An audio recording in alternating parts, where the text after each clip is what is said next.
I'm really glad that we could sit down together and have this time, and I've been looking forward to hearing more about the literary animal in your process. It's always inspiring for me when I see what you've created. Before we dive in, can you tell me more about what's been the most exciting part of your work lately, most recently? Oh, yes. Thanks for asking. The most exciting part of my work is having the idea and then being able to make it a reality. So I can remember one of the latest photos I made is a photo of a rat reading a book. And the idea for that was about the original idea was about 18 years ago because I had been living in a house that I was renting, and there were rats in the attic. And because I was renting, I called the landlord, and they called somebody to come and take care of it. And the person came to the house and saw the hole up on the roof into the attic and set traps, etc. That was what made me start thinking, what would a rat read? But I always thought, how would I ever get this photo? How would I ever get this photo? And I knew right away what the rat would read, but how do I get a rat to read a book? And of course, I did think, at times, well, people have pet rats. Maybe I could use somebody's pet rat, but I didn't know anybody that had a pet rat. I thought about myself buying a rat and having a pet rat myself, but I didn't really want to do that because that's years of commitment and I just didn't feel comfortable with that. So I just kept thinking about this off and on over the years, and then I went to the community garden that I belong to, and they have a compost area, and there's rats in the compost, like toward the end of the day when the sun is starting to go down. So one day when I went there, I thought, maybe I could get that picture with one of these rats. And I found a board that's about 2 feet long and about, I don't know, a couple inches thick. And I put that up above the compost area because I know they run along up above there. And I thought maybe I could get, put the book on the piece of wood on the board and get one of them to read the book. So I kept thinking about it. And so finally one day I just went there. I put the board up there and put the book on top of it and waited. And I did see a few little rats come to the compost area, but none of them went near the book. Actually, they were very hesitant to go near it because it is a strange object. It's not typical in their environment, and they didn't want to go over there. So then I went home, and the next afternoon, late afternoon, I tried it again. This time I brought a Reese's peanut butter cup and put little pieces of it by the book. And this time they were more interested, but they still were hesitant around the book. And and then the sun went down, and I, couldn't take any more pictures, so I didn't get anything that day. In the meantime, this woman that I know is moving, and she's getting rid of some stuff. And she just decides to come over to my house and drop some stuff off on my front porch, some plants and some other little things. And one of the things she dropped off was a very small antique desk. She used to be a teacher. That's probably why she had this. And it's like an ornament that you would put in your house. It's too small for a child to sit in, but it's bigger than what a Barbie would sit in. But I'm thinking, what am I going to do with this desk? So I put it on the back porch and didn't pay attention to it. But then the next evening, when I went to go photograph the rats at the compost, I just grabbed it. I thought maybe this will work as a prop in the photo. I brought it with me. So I went to the community garden and I put the book up on top of the wood and I put the desk up there. I put a little bit of Reese's peanut butter cup and waited. And sure enough, a few of the baby rats did come around, and but they just basically jumped up there and grabbed a piece of treat and ran off. So I didn't get any good shots. But now I know that they would come near it. And rats are very smart. So now they've learned that they can go over near the book and nothing will happen to them. Nothing bad will happen to them. So I went back again the next afternoon, late afternoon, and set everything up. And a couple of my friends stopped by the garden. And at first, I was not going to tell them what I was doing because I didn't want them to think I was crazy. But then they saw the setup, they saw the book and the little desk, and they said, "Elizabeth, are you trying to get a rat to read a book?" And I said, "Yes, I am." So they hung out and pulled up chairs and sat behind me in folding chairs and watched the process. And also, I want to tell you, I was about 20 feet away. I was using my long lens at about 200 millimeters, because I knew if I was close to where the rats are, they would not be around. So I was about 20 feet away, I think. And anyway, my friend sat behind me, and we just had the best time waiting and watching and everything. And the little rats did come, and I did get one picture that was pretty good, but it was starting to get dark. And so I had a high ISO. My ISO was like at 6400, and it was grainy, and I didn't like that. Um, I didn't like all the grain, so I wanted to try it again the next day. So I went back again the next afternoon. I went back a little bit earlier to give myself a little more time before the sun starts going down. And the little rats came around again, and I got the shot I wanted, where the rats started reading the book. And that was another dream come true for the literary animal.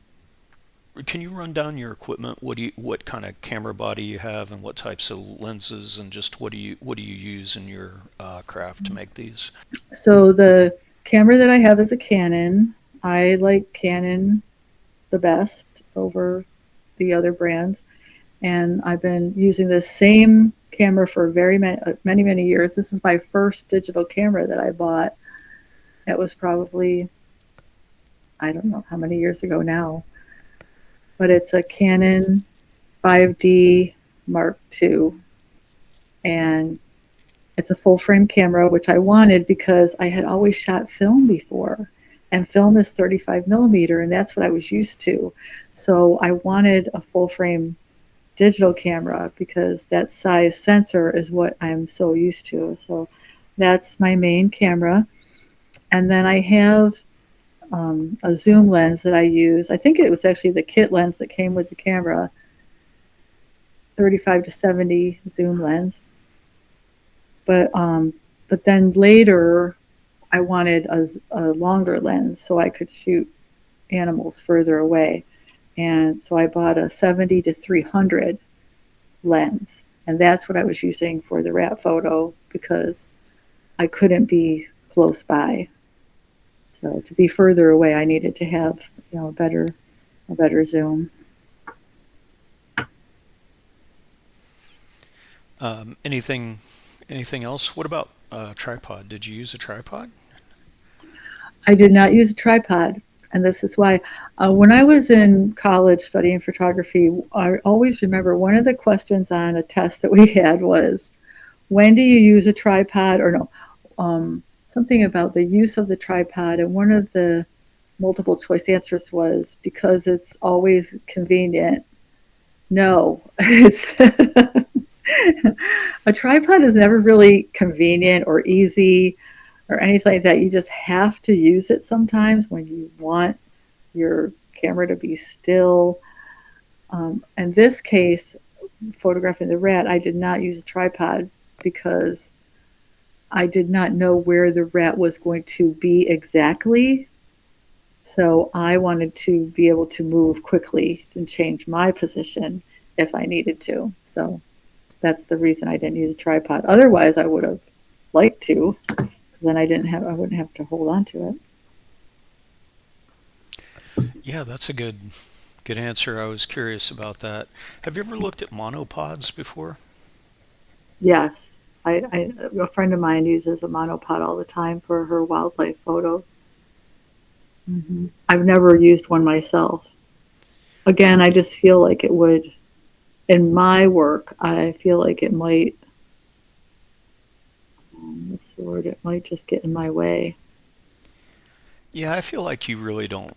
You really don't need that. My hands have always been shaky, so I'm really interested in tripods and stuff like that. And you're right. It is limiting. So definitely, I mean, like when you have to change the position of the camera, it's obvious and very disruptive. Hmm. So I I actually need a tripod right now, a new tripod because my other tripod broke. I can't fix it. I don't know what happened to it, but it won't hold my camera up. So of course the tripod is very old. You know, I've had it for a long time. It's probably not even a good enough tripod for my camera, but it's what I had. You know, and but now it's something broke. I just can't figure. You know, I've looked at it and taken it apart and everything. I can't fix it, so I don't have a tripod right now. But here's the other thing: when you're talking about ISO and everything, now see, mhm. if I put my camera, like photographing the rat, if I put my camera on a tripod, it would enable me to use a lower ISO because I could keep the shutter open longer. But see, the rat's moving, so a longer shutter speed does me no good if it's an animal in movement. So I wouldn't have been able to do that anyway. Just want to say, you know, there's so many moving parts of the thing, you know, of the whole picture. Are those things becoming better? Is there anything different? Like, what about the sensor or lenses any better? Are they doing anything to fix that so that eventually all these things will come together and you can take a super sharp, crisp photo without worrying about it? I know that someone who's as good as you are, you're able to overcome these limitations. But I mean, like, eventually, are they going to get it to the point where it's not even something you have to worry about? One has to worry about. I believe that for sure because they've already, you know, there's already more expensive equipment that people can purchase that can accomplish these things. You know, you just have to have a lot of money. And post processing, they've already done a lot with post processing in Photoshop and Lightroom where you can fix things like noise and everything. And then, of course, you know, my literary animals, the whole point of them is that I don't do a lot of manipulation to them or any manipulation to them. So I don't want to do that. But there's all kinds of things in post that can make the picture sharper and denoise and everything. Yeah, I imagine that in the future, it's just literally going to be that we just look at something and blink our eyes and we have the perfect shot. Yeah, that'd be cool. Stuff like that, because I love taking photos, but my hands shake and it runs a lot of photos that I wish they were still and steady. I want to go back to the tripod thing. A couple of tricks that I've used. I don't even know if other. I'm sure other people have thought of this, but one of them I thought of on my own just because I needed it. I become the tripod. So there's a couple of things. One of them is where you stand with your feet apart and your elbows against your body with the camera in front of you. That holds it as still as possible while you're still holding it, right? But with autofocus, one of the tricks that I use is I put the camera on top of my head and I hold it on top of my head and my head steadies it more and just point it where it goes. That I've used that a lot for real estate photography when I'm photographing the inside of a house and sometimes it's a little dark in there and maybe I don't have my tripod with me and I just put the camera on top of my head. And it also gives you a little bit different angle because it's actually taller than you are, so it's not the normal eye level. I like that a lot.